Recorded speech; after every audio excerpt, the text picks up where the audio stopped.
En 2013, un couple en vacances sur l'île de Vancouver, en Colombie-Britannique, a filmé une silhouette massive et dressée se déplaçant à travers la forêt dense. C'était énorme, gris, couvert de poils, et ils ont juré que cela ne ressemblait pas à un ours, ni ne se comportait comme tel. Mais voici la partie la plus effrayante. Lorsque j'ai étudié cette séquence image par image, ce que j'ai découvert m'a vraiment donné la nausée, et vous allez comprendre pourquoi. Juste avant d'entrer dans les détails extrêmement convaincants et franchement très troublants de cette séquence, parlons un peu du contexte et des circonstances entourant cette vidéo. Mais je ne vais pas m'arrêter là. Plus tard dans la vidéo, je vous parlerai de ma propre rencontre avec le Bigfoot, qui, bien qu'elle ait eu lieu 11 ans après que cette séquence ait été filmée, est très liée à ce récit car elle s'est déroulée dans le même secteur. Comme je l'ai dit, en août 2013, ce couple était en vacances sur l'île de Vancouver. Ils empruntaient cette route secondaire assez peu connue en direction d'un petit hameau appelé Port Renfrew. Lors de notre voyage, ma femme, ma fille et moi avons pris cette route et visité Port Renfrew. Et je peux vous dire que cette route en particulier est petite et étroite, bordée de forêts denses de chaque côté. Et il n'y a vraiment pas grand-chose d'autre. Aucun signe de civilisation. Donc, ce couple, en 2013, s'est arrêté au hasard, le long de la route, à côté de ce petit ruisseau. Ils avaient décidé de faire une randonnée improvisée dans la forêt. Il n'y avait pas de sentier de randonnée là-bas, mais ce couple passionné de marche aimait explorer des forêts inconnues, ce qui n'était pas rare pour eux. Le ruisseau était presque à sec à cette période de l'année, et ils avaient choisi cet endroit parce qu'ils prévoyaient de suivre le lit du ruisseau dans la forêt pour éviter de se perdre. Mais tout ne s'est pas passé comme prévu. Ils n'avaient parcouru qu'environ 60 mètres dans la lisière des arbres le long du lit du ruisseau, lorsqu'ils ont soudain entendu des branches se briser devant eux. Ils ont regardé à environ 25 à 30 mètres plus loin dans la forêt, dans la direction où ils allaient, et c'est là qu'ils ont vu cette grande silhouette dressée. La silhouette se tenait debout sur deux jambes, ont-ils dit, et se balançait d'avant en arrière. Le couple a dit que la silhouette semblait avoir une tête en forme de cône et des épaules larges et massives. Mais voici la partie vraiment intrigante. Ils l'ont filmé pendant plus de 2 minutes. Il s'agit d'une observation exceptionnellement longue et continue comparée à la plupart des vidéos présumées du Bigfoot.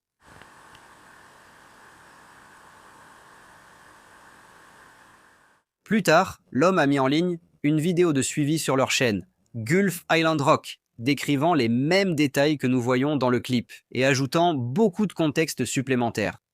Ils ont insisté sur le fait qu'à leur avis, ce n'était pas un ours. Wendy était devant moi, elle se retourne et elle pointe du doigt. Et j'ai levé les yeux au loin, vraiment au loin, c'était à environ 25 à 30 mètres devant nous. On pouvait voir quelque chose au loin. Au début, nous pensions que c'était un ours, mais ça semblait plus bipède. Donc, ça semblait plus droit. Il semblait avoir une sorte de tête en forme de cône. Au fait, si tu apprécies ce genre de contenu et que tu en as assez des vidéos superficielles et banales sur le Bigfoot, alors appuie sur le bouton s'abonner et la cloche de notification pour plus de preuves vraiment révolutionnaires. J'ai récemment lancé une page Patreon Cabin in the Woods, le meilleur moyen de me contacter et d'accéder à mes recherches approfondies sur le Sasquatch. Revenons maintenant à l'analyse.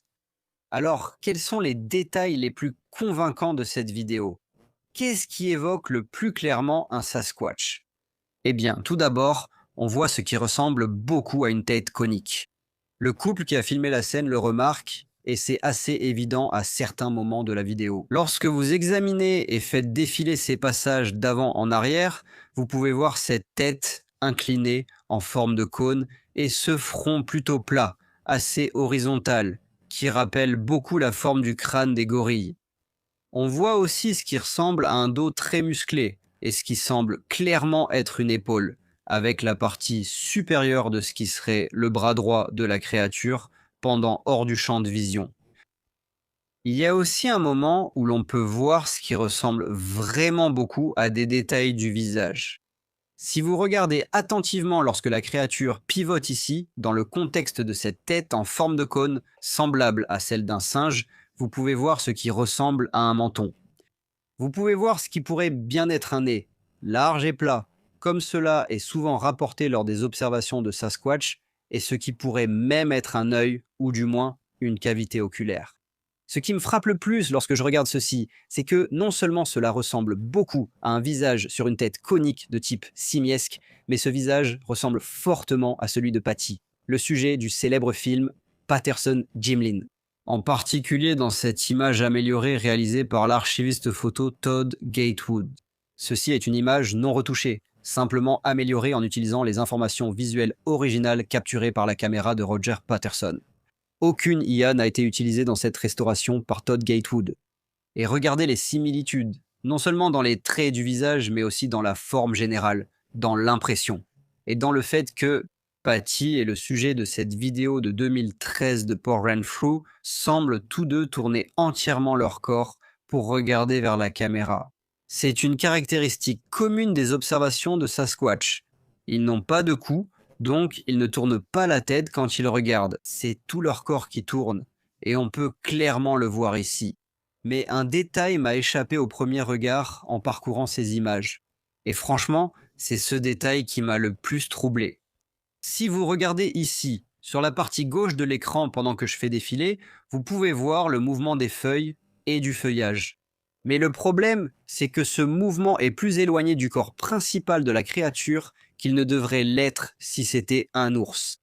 Et quand je fais des allers-retours ici, pour moi, cela ressemble vraiment à un très long bras gauche qui s'étend vers la gauche du corps de la créature dans le feuillage, agitant ses feuilles et ses branches pour une raison quelconque.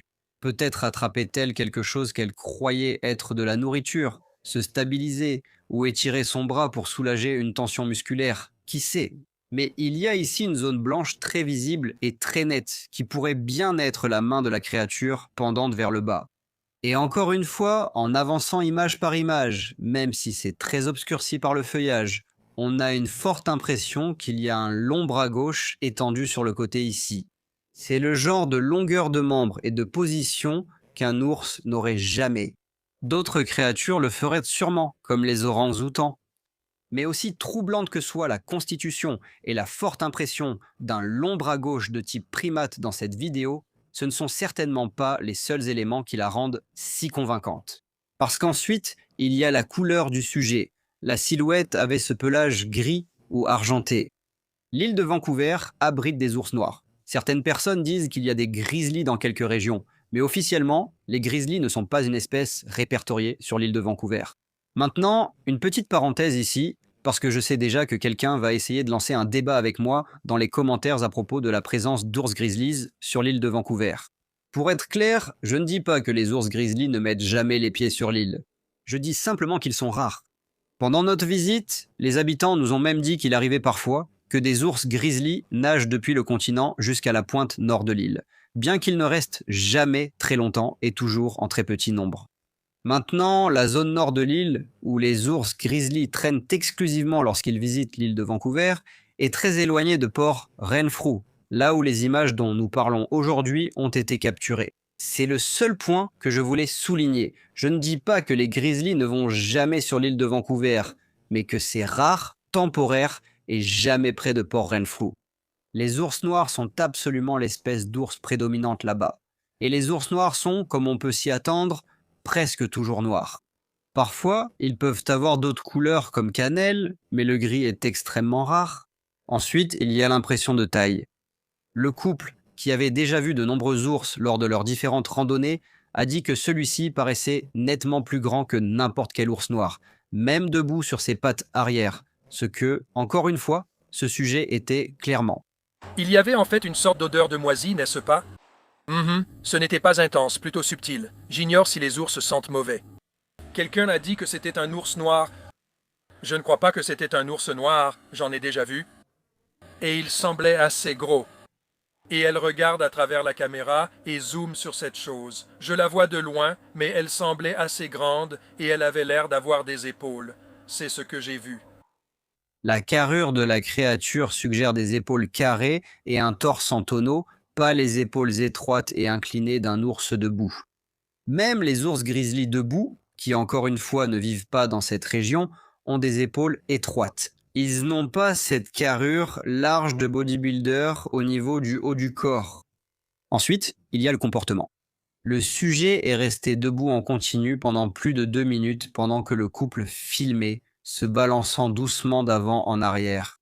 Et MK Davis a publié une excellente version stabilisée de ce clip qui met vraiment en valeur cette oscillation latérale du sujet. Le service forestier des États-Unis explique que les ours noirs se tiennent brièvement debout sur leurs pattes arrière pour, je cite, « mieux voir ou capter votre odeur ». Le service des parcs des États-Unis ajoute que, je cite, « un ours debout est généralement curieux, pas menaçant ». Donc, en d'autres termes, ce sont des comportements de courte durée qui n'expliquent pas un balancement bipède qui dure plusieurs minutes. Pour moi, ça ne ressemblait pas à un ours. Et c'est pareil pour elle, et ça a disparu. C'est pour ça qu'elle a arrêté de filmer. Et une fois que c'est sorti de notre champ de vision, nous sommes partis. Nous sommes partis rapidement, et nous étions silencieux. Nous étions très silencieux. Ça ne nous a pas entendus, Dieu merci, quoi que c'était. Parce que nous ne savions pas ce que c'était. Nous ne savions pas ce que c'était. En parlant du mouvement de la créature, le type de mouvement est l'oscillation. Et cela correspond étroitement à un comportement documenté chez les grands singes. Des primatologues comme Jane Goodall et Dian Fossey ont documenté le balancement ou le mouvement d'un côté à l'autre chez les chimpanzés et les gorilles lorsque ces créatures sont agitées ou incertaines. Donc encore une fois, le balancement est un comportement bien documenté chez les grands singes connus, mais pas chez les ours. Ensuite, nous avons la plausibilité écologique. Cette région, et encore une fois, je peux vous le dire d'après mon expérience personnelle pour y être allé, est une forêt pluviale tempérée dense. Les hivers y sont assez doux, il y a de nombreux cours d'eau à saumon, beaucoup de cerfs, des baies en abondance et beaucoup de couverts végétal. Exactement le type d'écosystème où un grand primate omnivore pourrait survivre. Et enfin, nous avons la crédibilité des témoins. La chaîne YouTube de ce couple, Gulf Island Rock, a toujours été consacrée au jardinage, aux plages et aux vacances.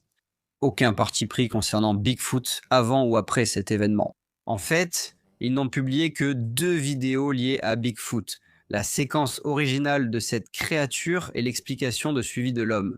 C'est tout. Ils n'ont jamais cherché à se faire connaître dans le monde de Bigfoot, ni à exploiter la vidéo. Dans les propres mots de cet homme, nous vous laissons décider de ce que c'était. Il est très clair à ce sujet. Il n'essaie pas d'imposer un point de vue. Cela va être lié à la vidéo de Bigfoot de Wendy que nous pensons avoir peut-être montré un Bigfoot. Nous vous laissons prendre la décision. Cette approche sans pression est cohérente avec la psychologie authentique des témoins oculaires. Les vrais témoins décrivent ce qu'ils ont vu puis passent à autre chose, tandis que les imposteurs ont tendance à en faire trop. Et enfin, nous avons la durée du clip. Comme je l'ai dit, il s'agit de plus de 2 minutes de comportement soutenu, ce qui place cette séquence dans une catégorie bien plus suggestive et intrigante que les habituelles images floues et éphémères. Et encore une fois, l'explication courante donnée par les sceptiques, à savoir qu'il s'agissait d'un ours debout sur ses pattes arrière, ne tient pas vraiment la route à cause de la taille, de la couleur, de l'emplacement et de la durée de cette posture bipède.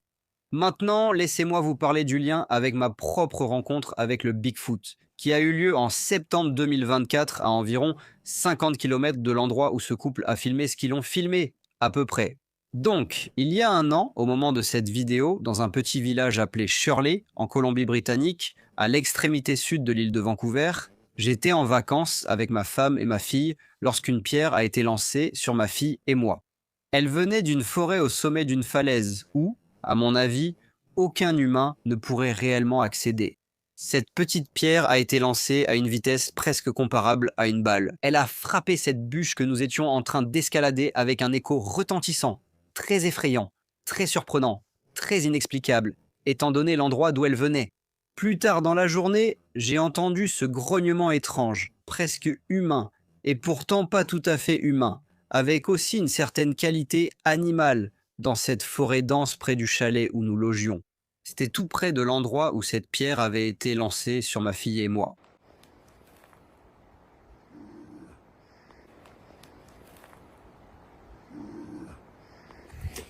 D'accord les gars, je m'en vais d'ici. Et au même moment, exact où j'ai entendu ce grognement, j'ai aussi entendu un arbre se tordre ou se casser, les fibres du bois craquant bizarrement dans cette forêt dense et sombre. Alors le lendemain, j'ai inspecté la zone et j'ai trouvé 2 arbres cassés, dont l'un était clairement très frais et encore vivant, couvert de feuillage vert. Alors que j'étais là à m'interroger sur ces arbres, j'ai vu un mouvement furtif. J'ai jeté un coup d'œil et j'ai vu cette forme noire massive et imposante, à environ 50 mètres devant moi. Elle a légèrement bougé. J'ai vite sorti mon appareil photo et filmé un court extrait, mais elle n'a plus bougé à l'image. Elle mesurait au moins 2,40 m d'après une estimation approximative. Elle était extrêmement large, et à mon avis, elle était bien trop grosse pour être un ours, même un grand debout sur ses pattes arrière. Cette chose était énorme. Mais ce qui était vraiment étrange avec cette chose, c'est qu'elle ne ressemblait pas clairement à un Bigfoot. En fait, ça ne ressemblait vraiment à rien d'autre qu'à cette énorme masse noire informe. Plus que tout, ça ressemblait un peu à une motte de racines d'un arbre renversé, sauf que je l'avais clairement vue bouger, et je savais qu'elle était vivante. Mais c'est tout ce que tu as filmé? Allez mec. C'est la question qu'on me pose toujours, sous une forme ou une autre, dans les commentaires quand je parle de ma rencontre et que je partage les images que j'ai prises. Et honnêtement, c'est compréhensible. Vous venez sur cette chaîne, vous voyez un gars qui veut découvrir la vérité sur le Bigfoot, et sa propre rencontre ne se résume qu'à ce court extrait vidéo et rien d'autre. Rappelez-vous qu'à l'époque, je n'étais pas chasseur de Bigfoot. Cet événement m'a poussé à me plonger dans ce sujet. Donc oui, j'ai pris la fuite après avoir filmé ces images, je n'ai pas honte de l'admettre. Demandez-vous honnêtement comment vous réagiriez si vous voyiez cette masse noire énorme, presque informe, de 2,50 m à près de 3 mètres de haut, qui, sans l'ombre d'un doute, a bougé juste devant vos yeux, puis est resté parfaitement immobile, vous fixant du regard. Aller hardiment vers une telle entité n'est pas aussi simple qu'on pourrait le croire si on ne l'a jamais vécu. Je voulais juste clarifier cela parce que, oui, j'ai pris la fuite. Et non, malheureusement, je n'ai pas eu d'image plus rapprochée de ce que j'ai vu. Mais il y aura toujours une prochaine fois. Les habitants m'avaient déjà prévenu de façon énigmatique sur cette forêt, me conseillant de rester vigilant lors de mes promenades sans jamais expliquer pourquoi. Mais voici la partie que je trouve la plus intrigante. Encore une fois, cela ne se trouvait qu'à environ 50 km du lieu de tournage des images de 2013 que je vous montre ici. Le même corridor forestier. Et cela montre la continuité de l'activité du Sasquatch au fil du temps. Et d'ailleurs, ce couple et moi-même ne sommes pas les seuls à signaler une activité de Sasquatch dans cette région de l'île de Vancouver. Loin de là. Ensuite, examinons quelques explications sceptiques sur ce que cela aurait pu être. Des explications non liées au Sasquatch. La première explication serait qu'il s'agissait d'une sorte d'ours. Avant d'entrer dans les détails de cette explication, soulignons le fait que, pour pouvoir raisonnablement supposer que ce sujet était un ours, il faut complètement ignorer le fait qu'il y a cette agitation visible du feuillage. Bien à gauche de la créature, ce qui, comme je l'ai souligné, d'après les éclairs de blanc que l'on peut voir à travers les feuilles, me fait penser qu'il s'agit d'un long bras étendu, un grand bras simiesque. Les ours n'ont pas de membres aussi longs ni cette posture. Mais poursuivons. La première explication que les sceptiques aiment donner pour ce clip en particulier, c'est qu'il s'agissait simplement d'un ours noir de phase glacier. Les ours noirs de phase glacier sont une variété génétique rare d'ours noirs qui ont une couleur grise ou argentée dans leur pelage. Et je dois admettre que la couleur de ces créatures correspond assez bien à ce que l'on voit dans la vidéo. Mais il y a quelques points à garder à l'esprit. Tout d'abord, le service des parcs nationaux des États-Unis dit, je cite, « Les ours de phase glacier sont une forme de couleur grise rare que l'on trouve uniquement dans le nord et le sud-est de l'Alaska et dans une petite partie de l'ouest du Canada. » Alors, pour être juste, l'île de Vancouver fait partie d'une petite portion de l'ouest du Canada, mais l'essentiel ici, c'est que cette variation de couleur chez l'espèce de l'ours noir est rare. Les chances d'en croiser un simplement en se promenant au hasard dans les bois sont extrêmement minces. Ce n'est toutefois pas la seule opinion exprimée à ce sujet. Selon le département de la pêche et de la chasse de l'Alaska, je cite, « La rare phase bleue ou glacier se trouve le plus souvent dans la région de Yakutat. » En d'autres termes, pas l'île de Vancouver. Donc, même si on suppose hypothétiquement qu'un tel ours existait à Port Renfrew, le comportement du sujet ne correspond pas. Selon le service forestier des États-Unis, je cite, « Un ours peut se dresser sur ses pattes arrière pour mieux voir ou capter votre odeur. » Donc oui, ils adoptent parfois un comportement bipède, mais il s'agit d'une curiosité brève, pas d'un balancement continu de type grand singe pendant plusieurs minutes. Ce n'est tout simplement pas le comportement des ours. Et ensuite, il y a le problème de la taille. Nous savons qu'il est extrêmement improbable que ce qu'ils ont vu soit un grizzly de couleur étrange. Si c'était un ours noir. Et le Centre nord-américain des ours dit, je cite, « Un mâle d'ours noir de taille moyenne mesure environ 1,80 m. Tout ce qui dépasse 2,25 m serait probablement hors de portée pour cet ours. » Et pour rappel, ce couple a vu de nombreux ours, et ils ont tous les deux eu l'impression distincte que la créature qu'ils ont filmée était plus grande que les ours qu'ils ont vus. Nettement plus grande. Quelqu'un dit « C'était un ours noir ». Je ne pense pas que c'était un ours noir. J'ai déjà vu des ours noirs auparavant. Non, ce n'était pas ça, et ce n'était pas le cas. Avait l'air assez gros. Peut-être n'êtes-vous pas convaincu et pensez encore que c'est un ours. Donc, pour relier tout cela, pour que cette séquence soit un ours noir, il faudrait qu'il s'agisse d'une rare variante de la phase glaciaire. Il devrait être exceptionnellement grand et rester debout sur deux pattes plus de 2 minutes, ce qui n'est pas cohérent avec le comportement habituel d'un ours. Et il faudrait qu'il se balance d'avant en arrière comme un grand singe.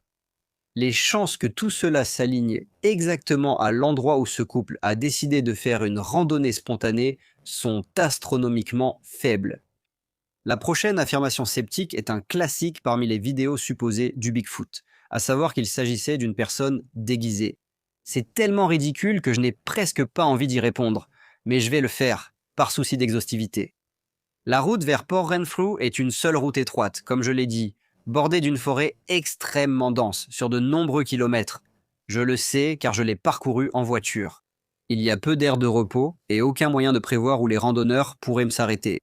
C'était un arrêt spontané, donc il n'y a aucun moyen qu'un imposteur ait pu se synchroniser ou se placer dans ce coin de forêt au hasard.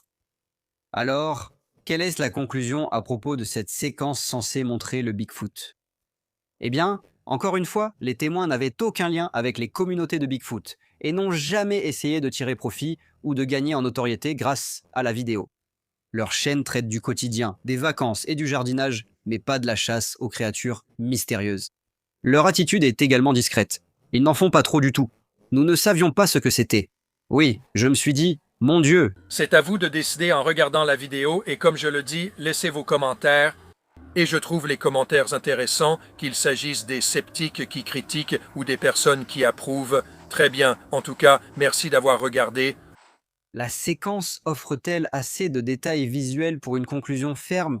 D'une certaine manière, non. Le sujet est en grande partie caché par le feuillage, et même si on distingue ce qui ressemble beaucoup à une tête en forme de cône et des épaules, un profil de cette créature, on ne voit pas les jambes ni une grande partie de son corps.